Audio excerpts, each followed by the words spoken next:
துன்பம் வந்த போதும் ஓம் நம சிவாய என்று சொல்ல துயரம் போக்கும் ஓம் நம சிவாய.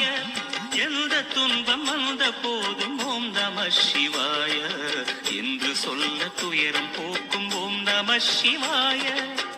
மந்திர கீதமாய் வந்தொலி செய்யுமே மாமலை உன்னையும் உருகிடச் செய்யுமே.